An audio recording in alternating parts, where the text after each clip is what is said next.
650 साल पुरानी मस्जिद या फिर आदिनाथ शिव मंदिर। काशी के ज्ञानवापी, मध्य प्रदेश के भोजशाला जैसे विवाद ने इस बार बंगाल में अंगड़ाई ली है। सनातनियों ने मालदा की अदीना मस्जिद को आदिनाथ शिव मंदिर बताते हुए सावन के महीने में मस्जिद के पास शिवलिंग की स्थापना का ऐलान कर दिया और इसके बाद से प्रशासन में मुस्लिम मोहल्लों में खलबली मच गई है। एएसआई अदीना मस्जिद को ऐतिहासिक संरक्षित धरोहर बताता है, जबकि सनातनियों का यह बड़ा दावा है कि मस्जिद को मंदिर साबित करने वाले सबूत अंदर बिखरे पड़े हैं। MDH की देगी मिर्च का तड़का, अंग अंग फड़का। MDH की देगी मिर्च।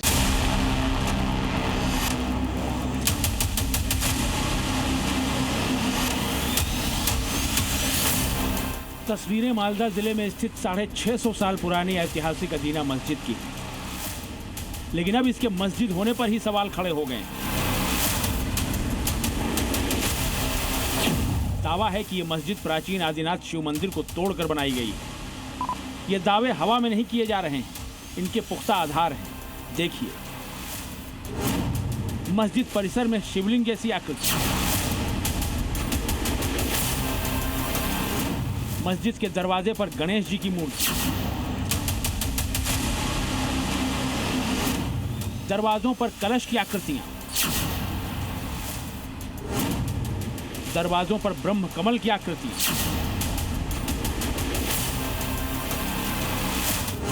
दीवारों पर कमल के फूल उकेरे हुए हैं,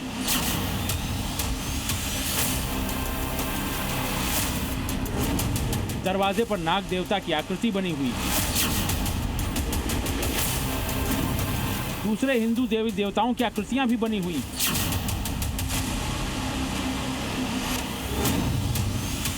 दीवारों पर जंजीर, घंटी और फूल की आकृतियां दिख रही हैं। कदम कदम पर प्राचीन हिंदू चिन्ह बिखरे हुए हैं। ये तस्वीरें अदीना मस्जिद के मस्जिद होने पर सवाल बनकर खड़ी हो गई हैं। उन दावों को मजबूती दे रही हैं जिनमें कहा जा रहा है कि अदीना मस्जिद प्राचीन आदिनाथ शिव मंदिर को तोड़कर बनाई गई है, क्योंकि ऐसे निशान किसी मस्जिद में तो हो ही नहीं सकते। हर आदमी को लगेगा, जब आदमी अंदर घुसेगा तो हर गेट में गणेश का मूर्ति मिलेगा, वॉल में मिलेगा, देव देवी का मूर्ति बहुत मिलेगा।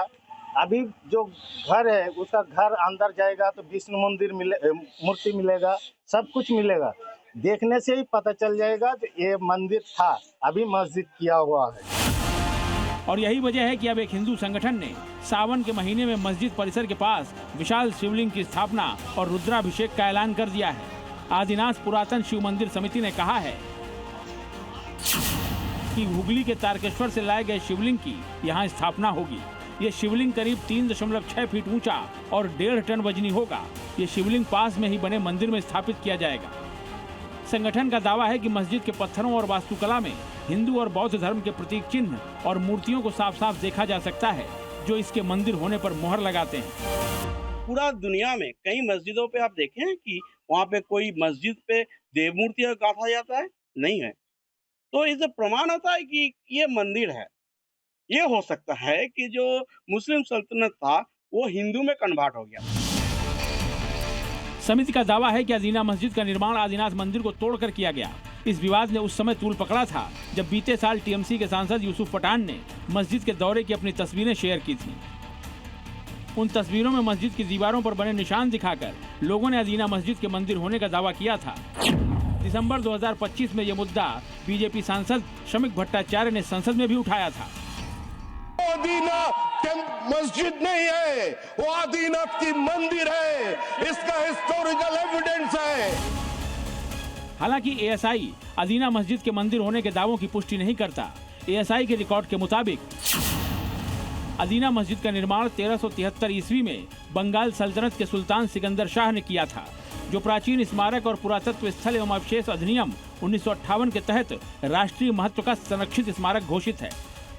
हालांकि एएसआई के इस दावे को कलकत्ता हाईकोर्ट में भी चुनौती दी गई है। एक जनहित याचिका दायर कर आरोप लगाया गया कि एएसआई ने इस स्मारक की पहचान गलत तरीके से अदीना मस्जिद के रूप में की है। इसके परिसर में हिंदू देवी देवताओं और धार्मिक अवशेष मौजूद हैं, इसलिए इसकी ऐतिहासिक पहचान की दोबारा जांच होनी चाहिए। इसी बीच सावन में मस्जिद परिसर के पास शिवलिंग की स्थापना के ऐलान ने माहौल गर्मा दिया है। तो वो आदीना मस्जिद नहीं है, वो आदिनाथ मंदिर है शिव जी का। वहाँ पर हम लोग पूजा करेंगे, अनुष्ठान करेंगे। इस्लाम युग में मंदिर का चूड़ा भंग करके, चूरमार करके, उसी ऊपर गुंबद बना के इसका रिफॉर्मेशन किया गया। फिरका परस्त ताकतों के हौसले बुलंद हैं और वो चाहते हैं कि अदीना मस्जिद में पूजा पाठ की जाए, दिलाभिषेक किया जाए और वहाँ की हुकूमत करने की इजाज़त देती है तो इससे तनाव बढ़ेगा। जमीन किसके नाम पे है? अगर मस्जिद के नाम पे है तो जरूर मस्जिद दिया जाए। अदीना मस्जिद को लेकर छिड़े विवाद के बीच शिवलिंग स्थापना के ऐलान को लेकर मालदा प्रशासन अब अलर्ट मोड में है। पुलिस ने एडवाइजरी जारी कर कहा है कि संरक्षित स्मारक के भीतर बिना अनुमति किसी भी धार्मिक आयोजन, निर्माण या ढांचे में बदलाव की कोशिश कानून का उल्लंघन होगी और ऐसी स्थिति में सख्त कानूनी कार्रवाई की जाएगी। ब्यूरो रिपोर्ट, जी मीडिया।